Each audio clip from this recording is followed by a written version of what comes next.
Right now, though, we want to remember the Westgate terror attack that happened a couple of years ago. And with us in studio is the Director General and CEO, Private Security Regulatory Authority, that is PSRA, Philip Leakey Okello, ACCA. I actually know what these abbreviations mean. I was in a security event a while back, and I met a lot of people in your industry, and I got to learn a lot about people just in people who help keep this country safe on the inside. So Bwana Philip, karibu tena sana to Radio Generation. Thank you very much, Mbuvi. Thank you very much, City. Good morning. I'm Jambo, fellow Kenyans. It's another good day to be live on air. Yes. And I look forward to it. Maybe we can just start with a very simple question. What is the role of PSRA? Thank you, Mbuvi.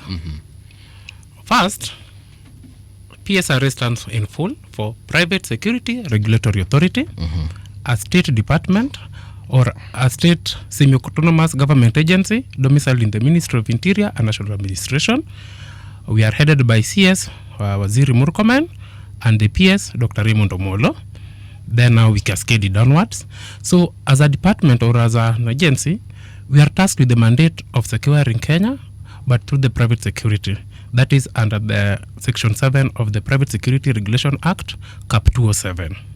Yes, so that's where we derive our mandate from. Right. And when we talk about private security, we're talking about the security guards that we have in our estates, in our supermarkets, and basically more or less in our business premises, right?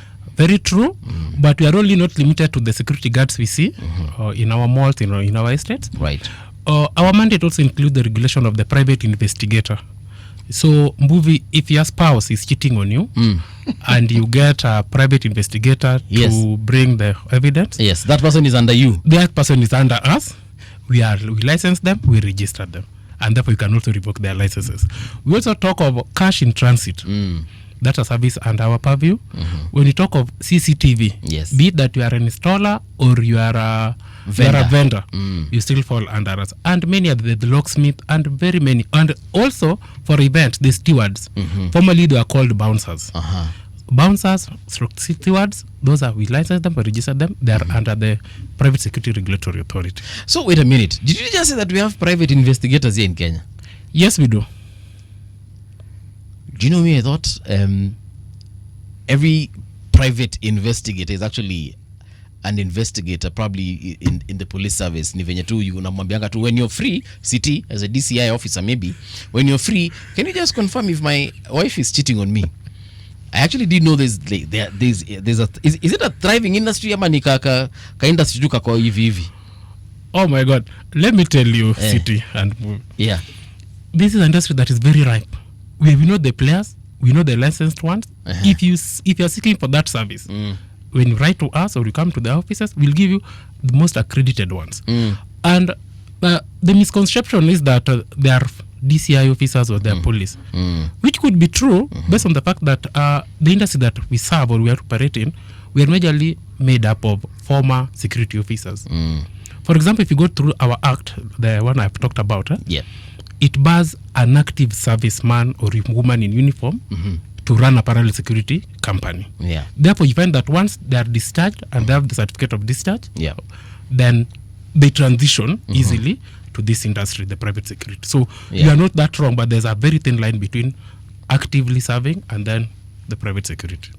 Thank you. Okay, I didn't know. And their work is, apart from just investigating cheating spouses,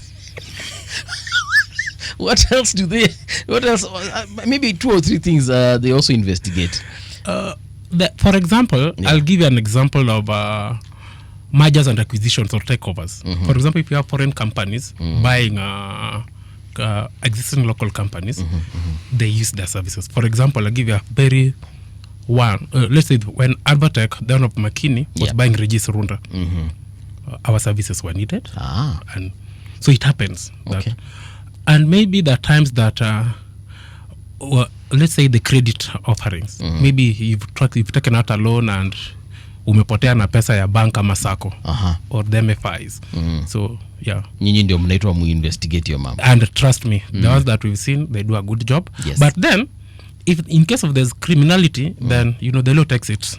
Of course. Us is to give that service, to give assurance that this happened, or it was clean, or it was dirty. Then now from there So you can also do a background check. For example, let's say I want to do something. I want to find out something about CT. We can do a background check on CT to know that indeed I am dealing with a legit person. Luckily, I believe CT is very clean, like its name, simple and clean. Okay. But I can get those services, yeah? Yes, you can. All right. Thank you. Let's talk about the Westgate terror attack that happened on 21st September 2013.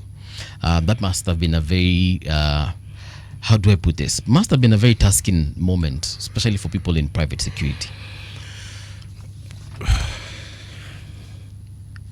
Yeah.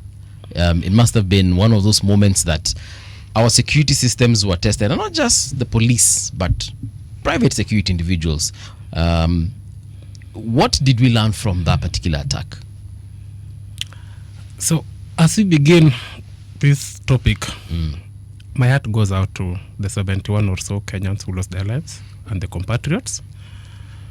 The heinous act happened on 21st September 2013, if I'm not wrong, at around 12:25 p.m.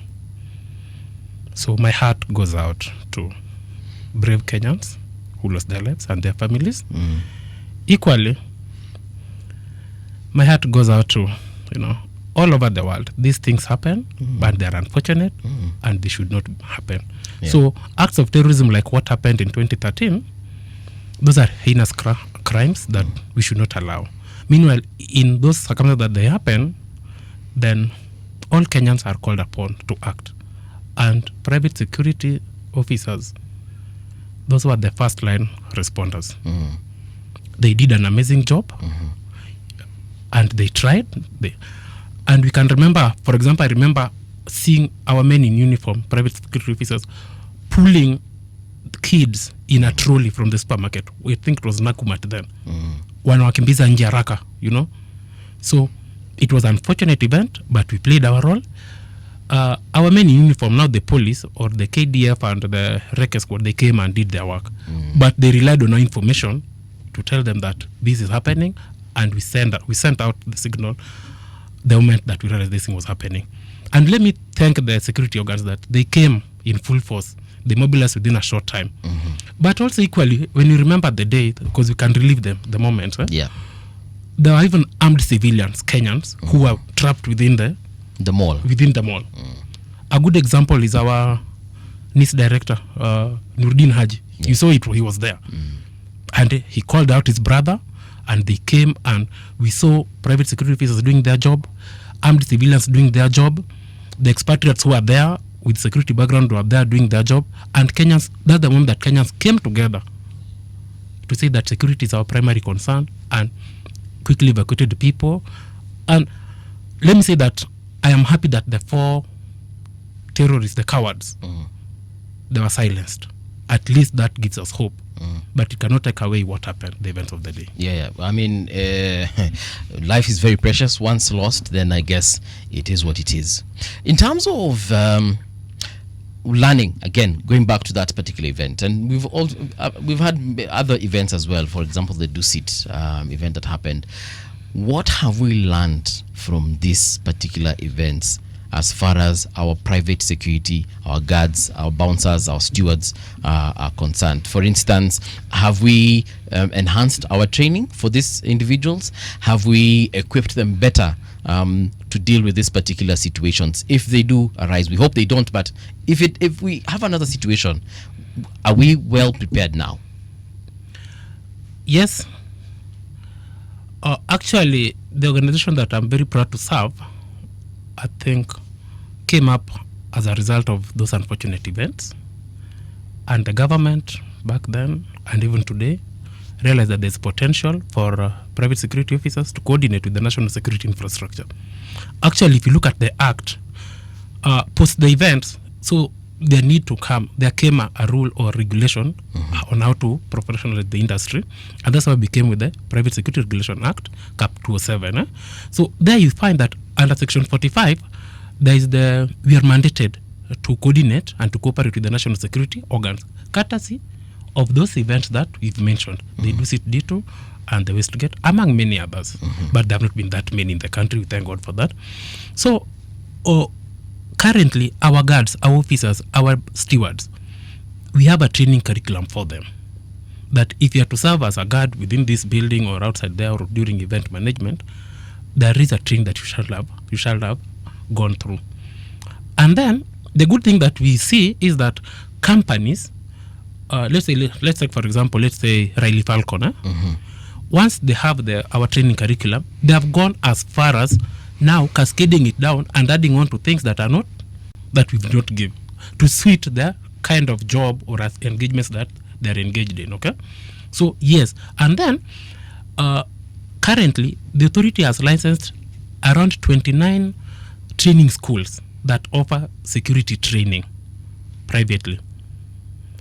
If you look, for example, let's say, I'll give names because I have a database of this. For example, if you look at Canik Spy, this is a company, a training school, doing the level 1 protection, the CPO, close protection officers. And there are many. Okay. A CPO is like a bodyguard? Yes. Okay. And now, it's not about the mabavu, nguvu peke yake. The curriculum goes above and even how to handle, let's say you are the VIP, you are presidential material in 2032, and I'm your CPO. It goes beyond me using my muscle strength. It goes to the extent that I know how to kukuamkua asubuhi. Hello, Bwana Mbuvi. Yes. Did you sleep well? Today this is the itinerary. Kindly help us with the itinerary for the day. We are heading ABCD. It looks like this. They shall have done their recon by the time that you are heading to, let's say, the location, my destination. Yeah, so that's what we are up to. Like, let us have a wholesome security approach. But let me also just take a moment to say that security begins with ourselves. It doesn't have to be a bouncer or steward, as we call them, or it doesn't have to be a police in uniform that does the security work. It starts with us, within our community.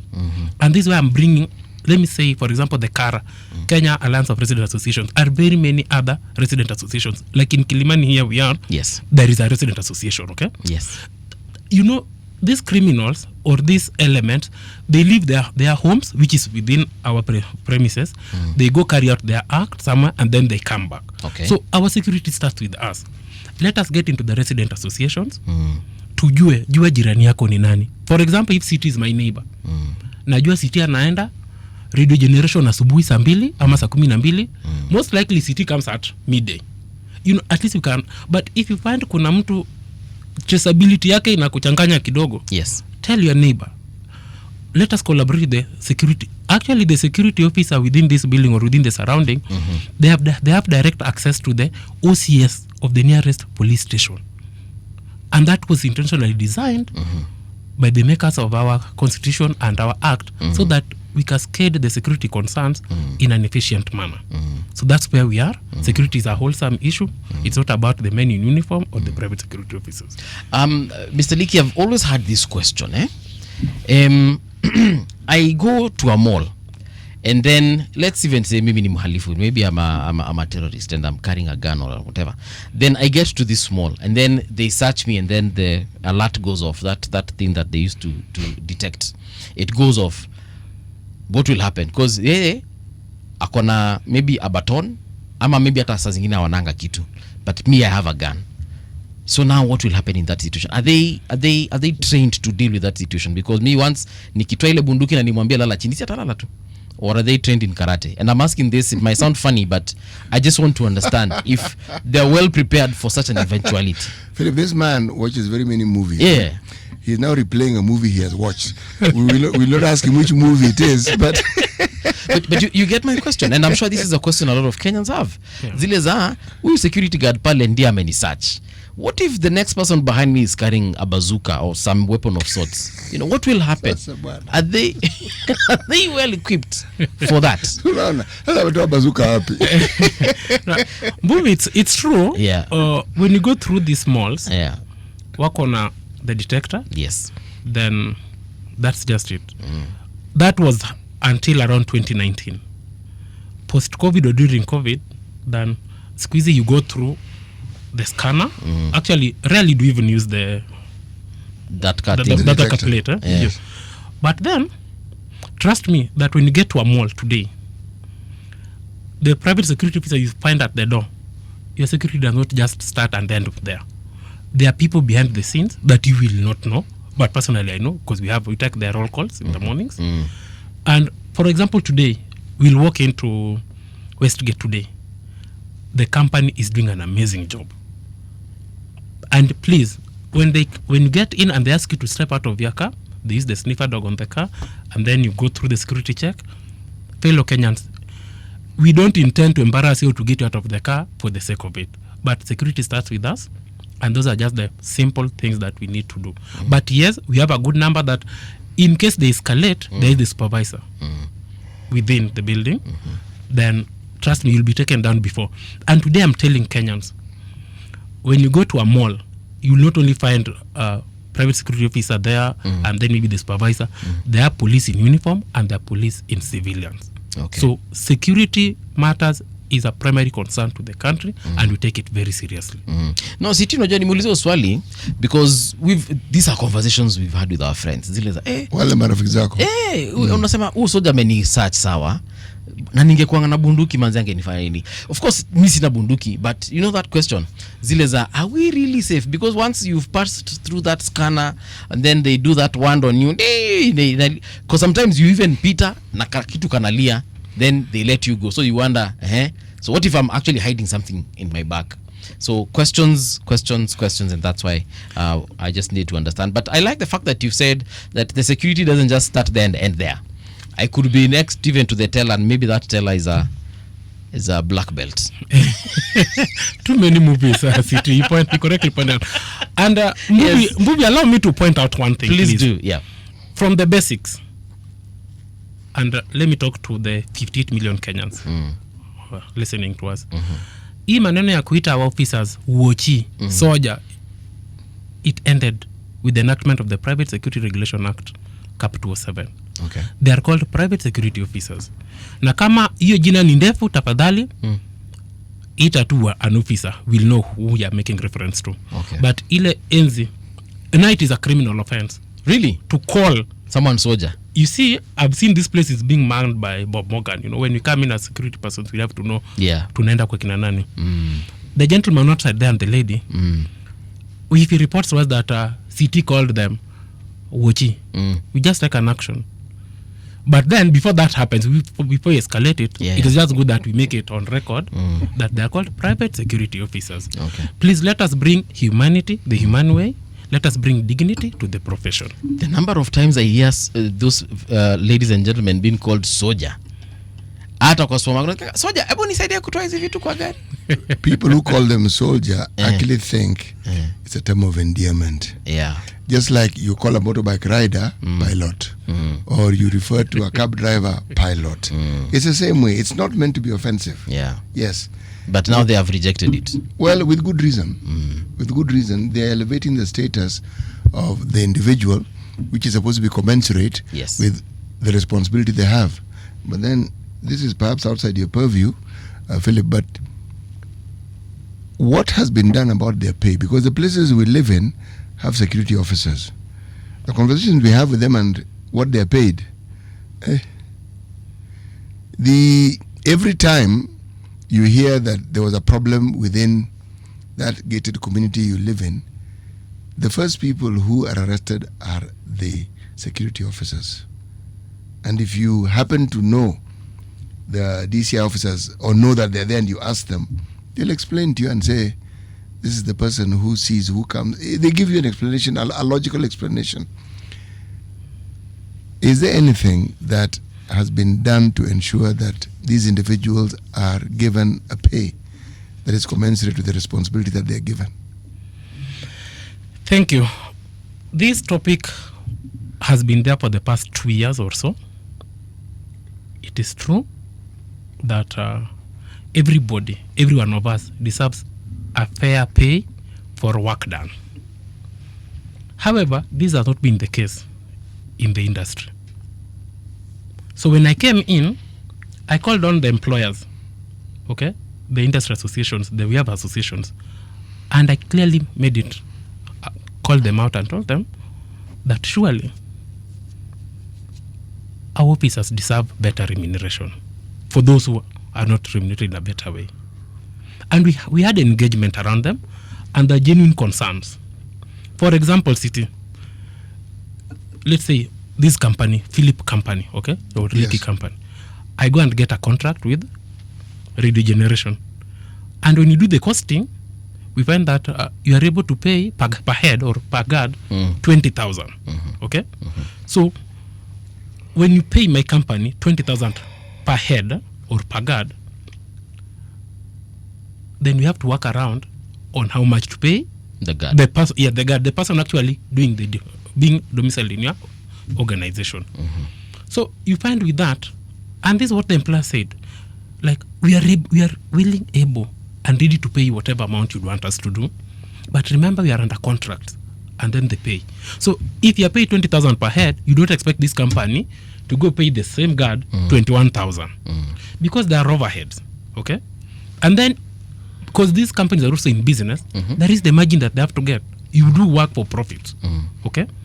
So when they told me back, then we realized that it goes beyond the pay and what we hear on TV or on radio. Then we need to actually sit down and get better terms of engagement for our officers. For example, I was in Mombasa in July, and we had the meetings of all parastatal heads, the CEOs, and I'm on record calling them out and telling them kindly, when we are procuring these services of security, let us make available sufficient budget for security, for private security. And they told us, CEO, this is something that we did not know, or we did not take it that seriously. But I told them also that there is the minimum wage. Minimum wage in the Republic is declared by the President every 1st May, okay, on the Labor Day. The President's speech centers around minimum wage, which is effected by Ministry of Labor through the Wages Council. So it is the Wages Council through the Ministry of Labor that will set the minimum wage for every employee in the country. We are not exception to that, okay? So once the minimum wage has been set by the Ministry of Labor, for us, under Section 9, we are mandated to ensure and to enforce the minimum wage. So Private Security Regulatory Authority, PSRA, does not in any way set the minimum wage, okay?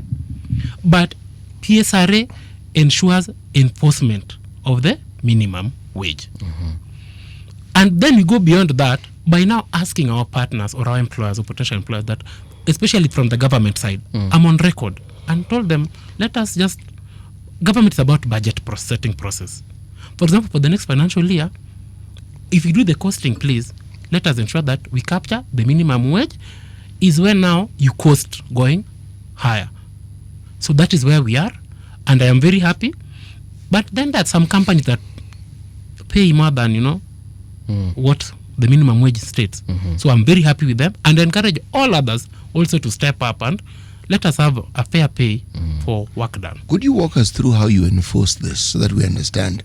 How do you ensure that every company that offers security service, assuming that they're all registered with you, how do you ensure that they meet this minimum wage? By the way, what is the minimum wage, just so that we understand, for security officers?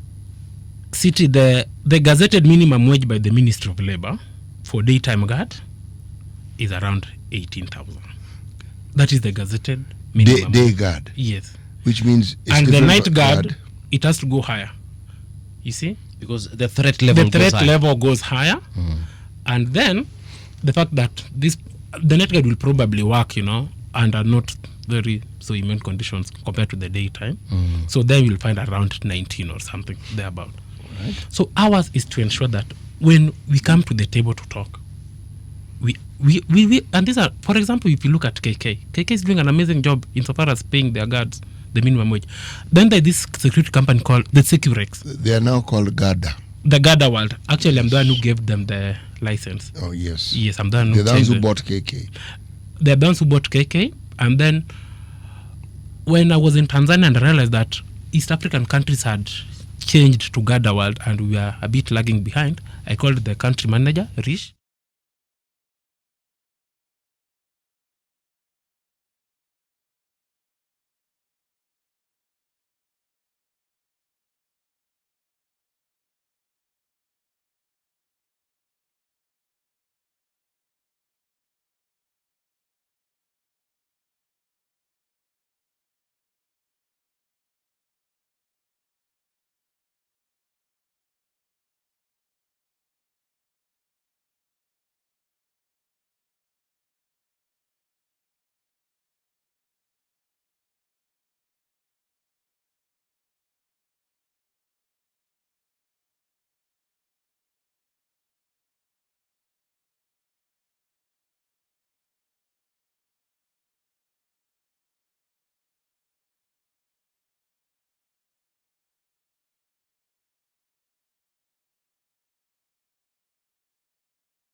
They say, we'll do it for 14.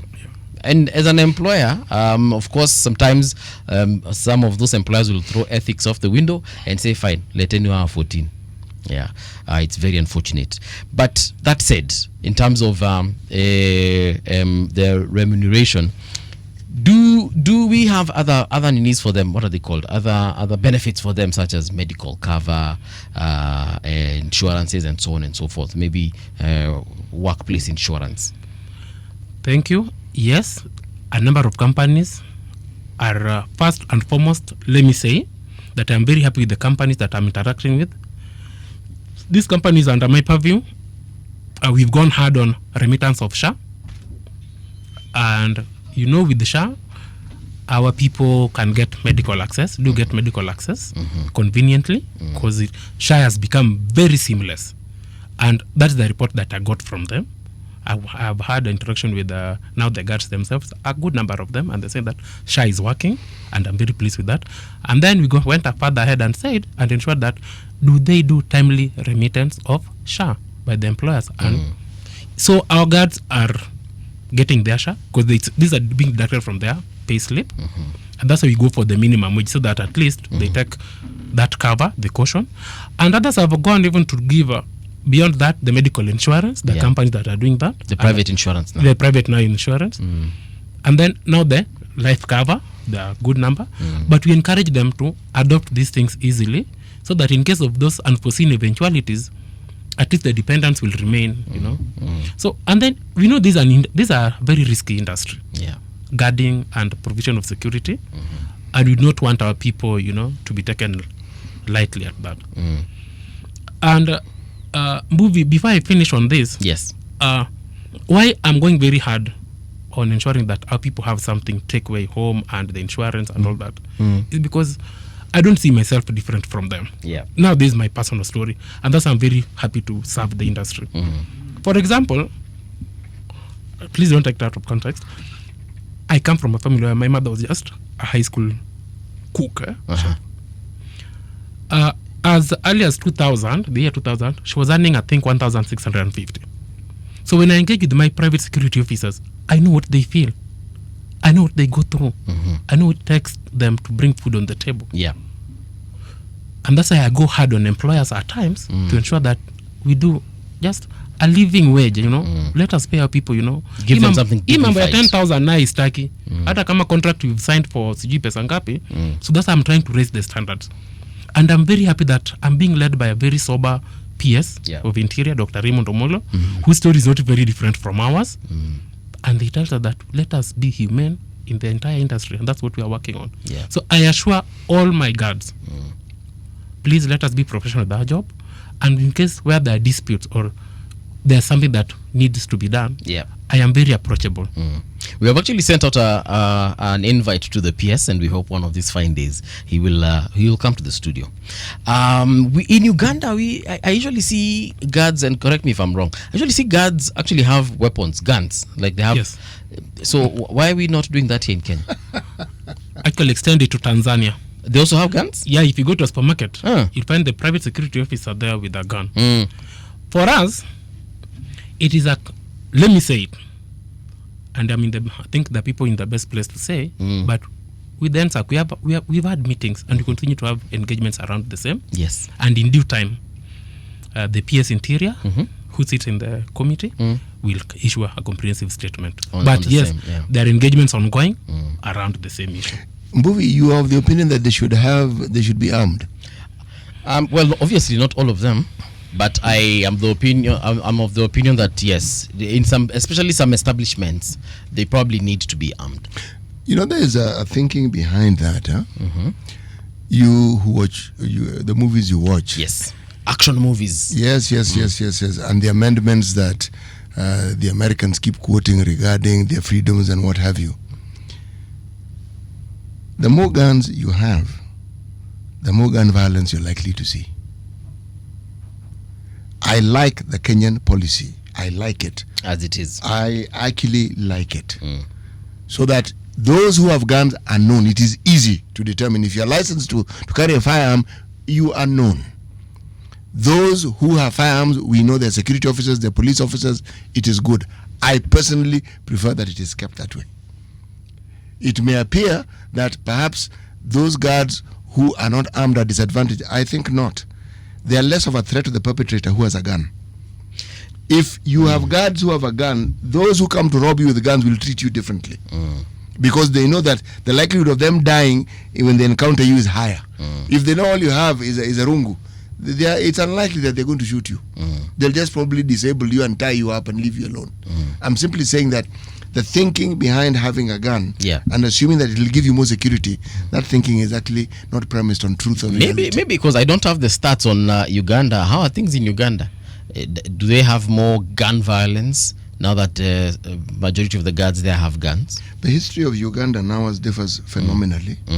The current government took over the government that was there militarily. All right? This is a country that experienced more violence than we can even imagine in this country. It's a completely different history, a completely different story. If you look at the security elements in a place like Tanzania, the security was not in the security officers. The security was in the socialist system that they had, the Ujamaa. The security was embedded in, when you go into that country, even today, believe me, it will be known where you're going, who you're going to visit. The same with Rwanda. Same. So I am saying countries relate to these matters differently. Yes. We handle ours this way, and I'm saying I like the way we handle it. I prefer it. Yes. Okay. And just to add on to what City is saying, yes, and take it from us, a Kenyan security officer today is better equipped. You know, security goes beyond having an ammunition, as City correctly puts it. Because already we do a lot of intelligence gathering, and we relate the same to the security infrastructure. And let me repeat that. In case a crime happens now, here, trust me, it is the gentleman outside there and the lady who will tell us what really transpired, and then now other organs will take over the matter. And it goes beyond the guns or beyond the teasers we find or the... So, trust me, Yumi, there's a day I was at Sarit, and they didn't know who I am. Because we are like 1.3 million guards. So then some guy just came to the supermarket. I think there's a cafu down there, and then he tried to snatch a pawn from some. Then this guy was brought and beaten badly. And so I said, let me see what my people can do. And the supervisor came and said, there's no need of beating this guy. We have the number of this, akamfunga. And you know, we have, if you look at our regulation or the act, private security officer has the power to arrest. Alichukuliwa, akawekwa kwa safe room. OCS was called, and within 15 minutes they were there, and they took over the matter. So this the landscape of the private security officers that we are talking about. Okay, that goes beyond what we can see, beyond what our eyes can see. And I repeat, I'm very happy with what we are doing, but I know there's room for improvement. And room for more. So if they're not going to get guns, can they at least get tasers then? No. Can they get pepper spray? No. The thing is this: real security has very little to do with security officers or police officers. Okay? The citizenry themselves, if you ask me, are the first avenue of security, the citizens. And then secondly is the relationship they have with the police service or the security officers. If you look at Kenyans, one of the things that is lovely about us, we actually very law abiding. Very. If you look at the way we queue, for instance, someone is going into a place and they're all whatever those things are called for security, to the see security scanner, the metallic detectors and what have you. People will queue and wait for their turn quite comfortably. Those are not the people you need to manage with guns. They are aware and they are quite comfortable with. Go to any institution. If somebody, say for instance, skips the queue, they'll be told, excuse me, please. Okay? If not, I've seen it happening in a bank where you're sitting and somebody skips, the teller tells them, excuse me, that individual was before you. I'm simply saying that every country has a way in which they'd like to handle the security matters. I personally am happy with the way we handle ours. There are videos doing rounds, and I'm sure you probably get them in because you're in this particular industry, where you see a security guard being outrightly being disrespected either by a visitor or even a resident, because this person is either drunk or whatever it is, or they wako na tu shida zao wanakuja and they have a confrontation, and you will see sometimes the security guard is trying to be very reasonable with this person, but this person, for whatever reason, because they are condescending, looking down on this person, is not being respectful, and sometimes it can even get violent, and unfortunately sometimes the guard is roughed up properly. So if he had some kind of saving a taser, si lazima ikuwe bunduki basi, because hiyo bunduki anaweza nyang'anywa na uwawe nayo, but if he had a taser or a pepper spray or some kind of weapon, he would probably be able to tell this person, look, if you cross a certain line, things are going to go very bad for you, because number one, as a security officer, I'm well trained and I know how to handle this particular weapon. So, and that is why I'm bringing that up. There are some places, especially in this very affluent estates, mtu amekuja hapo hivyo ana insist na anakuja na kifua mingi sana, and the security guard is trying to be very civil with this person, but this person, because they feel they are bigger than them, they end up manhandling, or the situation gets out of control. Inakuwa situation mbaya sana. Take a completely opposite view. You have a security officer who is rude and disrespectful, because you come across those ones. Yes. They want to, and they are talking to you rudely. You see, there are things you chalk down to the individual. Okay? That particular I was about to say watchman. That particular security officer. Take it back, City. Take it back, please. Yes, I've taken it back. I said I was about to say, and I've taken it back. Thank you. The security officer. That individual who's created, that's not a reflection on what the industry is.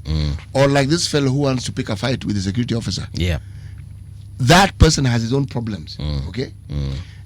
There's a reason why I'm emphasizing this. And let me go back to what I said earlier on. Right. Security has very little to do with police officers or security officers manning buildings and so forth. Security actually begins with us, as Philip has said. And I'm going to explain to you why. When you have an increase or you find a rise in criminal activities, there's social, economic factors that you can point to directly that relate to that increase. There are certain enduring economic situations within a country that could make that a reality. So you have to understand what it is that brings it about, because there's nothing organic about the people seeking to break the law. There are reasons behind it, and they can be explained. And when those matters are sorted out, then the elements of criminality will cease. So again, if you look at how many police officers do we have in this country, 104,000 or something. 130,000. They've been added. Okay, 120,000. How many are we? Wait, 120 what? 1,000 police. Oh, you're talking about police officers? Yes. Okay. And I'm asking, how many are we? 58 million Kenyans. Precisely. How can 128,000 people actually keep law and order between that number of people? Their job is to just ensure that in the event of a problem, they are there to actually help solve the problem. It is not them who actually keep the peace. Let me repeat this. No. If the citizens do not understand or do not play their part, there's very little that the police will be able to do. Very little. Even those fellows who guard buildings and so forth, the security officers, there's very little they'll be able to do. Yes. So no pepper spray? No. Forget that, man. Okay. Whatever they have is adequate. Yes. Just thank you. You've really said whatever I wanted to say. You've really encapsulated it in a very magnanimous manner. When you're on leave, can I come and do your job? We are brothers. In the country, we are brothers. Welcome to occupy my seat. But correctly pointing, we know that there's a police recruitment exercise ongoing right from 3rd to I think 9th October. And His Excellency's policy, you can see there's I think Kenya, there's one police, the ratio 1 to 50 Kenyans, and we find that falls below the UN ratio of I think 1 to 200. And you find that for the first time in the history of the country, there's going to be a recruitment of 10,000 police. Usually they do 5,000 right? But this time it's 10,000. And considering the fact that since His Excellency ascended to power, we've never had a police recruitment. So with the 10,000, we'll be at a good place to go. But also, when you talk to the IG, the PS, we tell them that even next year, let them not stop at the 10,000 for this year. Let them also try next year and maybe add another 5 so that we have, because people exit, policemen, natural attrition, people just go berserk and So, but so far the country is doing well from where I stand. Yeah. And we also give them the logistical support such that we inform them, as the city has put it. We inform this about to happen or this has happened, so please come and apprehend these criminals and all that. So far we are very okay. And my request today that I'm doing through the radio to Waziri Murkomen and the PS and also the National Police Service Commission, that because they rely on us to give them the intelligence and to report to them what is happening on the events, we are only, as a private security industry, we are only requesting for 15 chances that we want to promote 15 officers, our guards, okay, to join the national police to serve the country in a different capacity. City, isn't that good for the?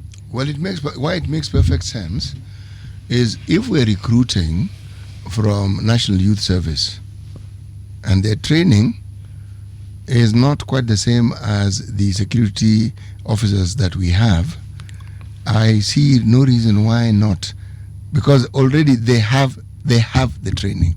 So what we see in this country is the opposite. Somebody who was in the police service after retiring now becomes private.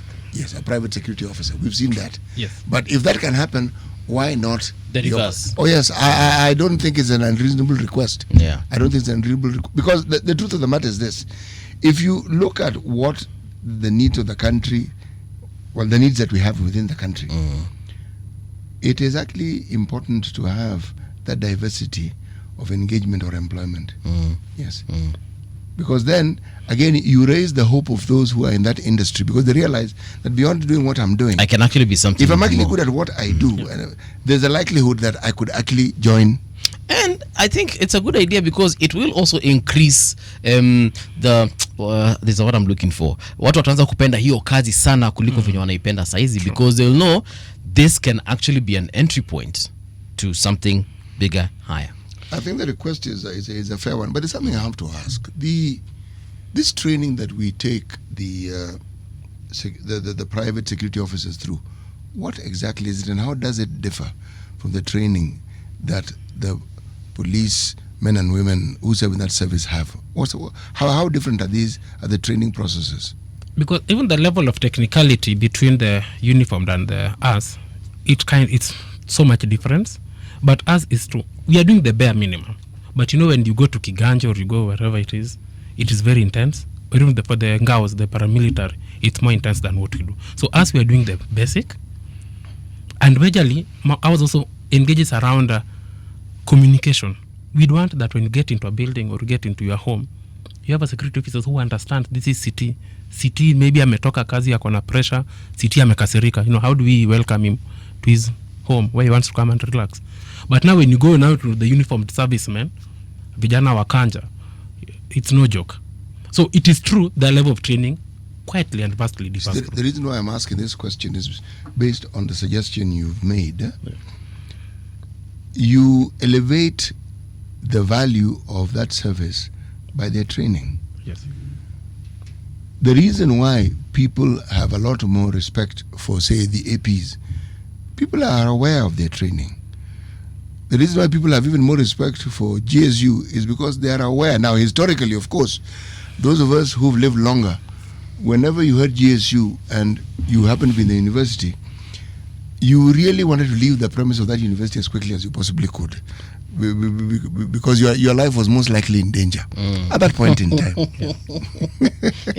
But if you look at the services that they provided, I'm simply saying, the security, anyone who is in security in this country, the training to enable someone to actually manage that very process of security, whether it's in a building or someone's home, needs to be increased so that it isn't that far away from the other. One, it will also ensure that those who end up being employed have actually gone through the hoops and it has been found that they have an aptitude to do that job. Okay? It's like, for instance, when somebody goes for something you call defensive driving. Yes. It isn't adequate to drive these VVIPs. You have to go for additional training to actually understand how it is. And that training is actually more for security training than just the ability to drive. And somebody who has that training automatically has more value, because you understand that they are coming with a lot more knowledge than you'd anticipate. So even your feeling of security, if you needed that feeling, that training that person has, if you have knowledge of it, makes you feel that yes, this is the right person for this. Because ordinarily, the thinking that I have and I've had for the longest time, somebody has a cousin who didn't do very well in school, and he knows somebody who owns a security company. That person heads in that direction. That's no longer the case, sir. What happens now? What happens now is that once you have to be contracted by the company, before you get in there, there is a mandatory course. We have a training curriculum that these companies have adopted. So you'll find us, you know, you cannot employ, let's say, a security officer who does not even know how to do a matching order. So it's no longer the case. And actually, they send away those who just come to, and private security now, industry is now not where you go to relax or to look for pocket money, or no, it's a service industry now. We want service. We expect it's been professionalized. Yes. So umemaliza Form 4, you want to become one of us, yes, you'll go look for a job, and then humbly they'll tell you, for us to engage your our services, please, there's a training for you. And that's why we have the 26 or so schools, the 29 or so schools. So before you are engaged, you must have undergone that basic training city. And even in today's city, if you come to either one of our companies to be employed as a security service officer, we'll tell you, city, you are young, you have white hair, but you have to go for training. Okay? You get it? If you don't get it, forget about it. Bonadiji, there's a question here that actually this one came in earlier on from a gentleman called Wagichini alias Sami Muriuki. And Asema, he's been pushing for my license for 2 years now, and I'm still pushing for my PSRA license. So what could be the issue with such a situation? So Mr. Gishuhi has not had his license for the past 2 years, which could, I know because he's written it, meaning he's an honest man. He's telling the truth. Right. The truth. So Mr. Gishuhi, I will look for him. I will try escalate. But let me tell you that for you to own a security company, you know that you are from BRS, you've come to PSRA, and you have the certificate on the table. It does not work like that. We have multi-agency teams that go through the rigorous processes of background checks and vetting. And upon their recommendation is when the license is issued. So it could majorly, or it's not given that it's stuck at the PSRA office. So that is the notion that we need to demystify and get away with. But for 2 years, what could be taking this long? So you can find they are held up somewhere. You know, there is the company registry first, okay? The BRS. Then there's the other agencies of government that give us the go-ahead. And then during the background and vetting checks, you know, that takes a while. But let him be patient. I am promise I'm going to get to the bottom of this company. If he can text us the name of the company. Actually, I think we can get it from his profile. It's called Limitless Security Services Limited. Limitless Security Services Limited. Yeah, so perhaps we have taken that into Nini. Yeah. And please, once you get your license, Wagishini, please let us elevate the industry. Give us your best, and I surely promise that we shall work together. Yes. All right. Let me see if there's another question here in regards to that. Okay. Hakuna mtu ameuliza swali ya license yake imekwama mahali, which is a good thing. So going forward, Bwana DG, as we come to a close, what should we as citizens do in order to also assist this noble industry going forward? Kitu ya kwanza tumejua history ya kuita watu watchman soja, hiyo imeisha. Yeah. So going forward, what else? How else can citizens just come in to help the industry? Citizens have the 90% role to play So as you've put it clearly, is that security begins with us. Okay, so let us show respect towards our officers stationed wherever we work or at home. They are human beings. We are all human beings. Actually, we are all Kenyans. So when you go hard on a security service officer, and you're just going against a brother or a sister. So if there are any areas of misunderstanding, people have misunderstandings, even between you and I. Possibly one day we could, but then there's a better mechanism that if we talk together, if we talk to each other, and we say we want to resolve this, we are going to resolve it. So security starts with us. We respect the officers. Let us respect those who we are close with or those who we work around within the same space. Once we've achieved that, then from my end, I'm also advising or I'm encouraging my officers. Let us take our jobs with the seriousness it deserves. Let us know that we are in a service industry. Being that the case, then we need to we need to do our work professionally, and that's why we are escalating the trainings and the issuance of guard force number that we'll do in months, in a few months. And then let us open communication channel between us as an industry and the OCSs. We have access to all the OCSs in Kenya. Every police station equal now OCS. So if there's a crime that you cannot handle, and then crimes are being handled by the uniformed men, let us information sharing and intelligence gathering. Okay. And then with that, we go now to the stewards during events. If we just meet those clients who are drunk and disorderly, and actually there are times I've been called that we have a patron who has come in and hakuna bunduki, so we also encourage the bars or the entertainment joints wakuwe in a safe or some safe space holding room where they can deposit their weapons. But they'll be given the following day. You come back for them when you are very sober. When you know niliacha bunduki yangu such a club, please, but when you are drunk, we will not give you back though. So we are just being a service industry that is very professional.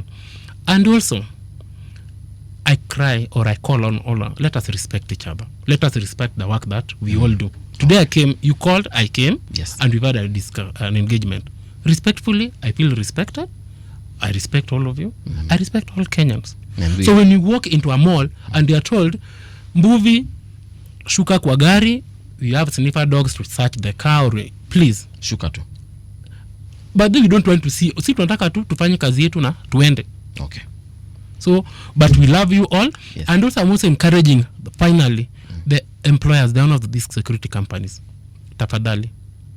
If the contract so allows, let us pay our people the minimum wage or even better rate. We can only go higher. I'm for we pay better. I'm also for we pay better. Right. Then we'll have a country that, Thank you so much, Bwana DG. That is Philip Leakey Okello. He is the Director General, Private Security Regulatory Authority. This is where we come to a close. Tomorrow is Friday. City, are you ready? For? The end of the week. Clearly we are not. Am I supposed to be ready for the end of the week? Tuonane kesho City. So. Aye.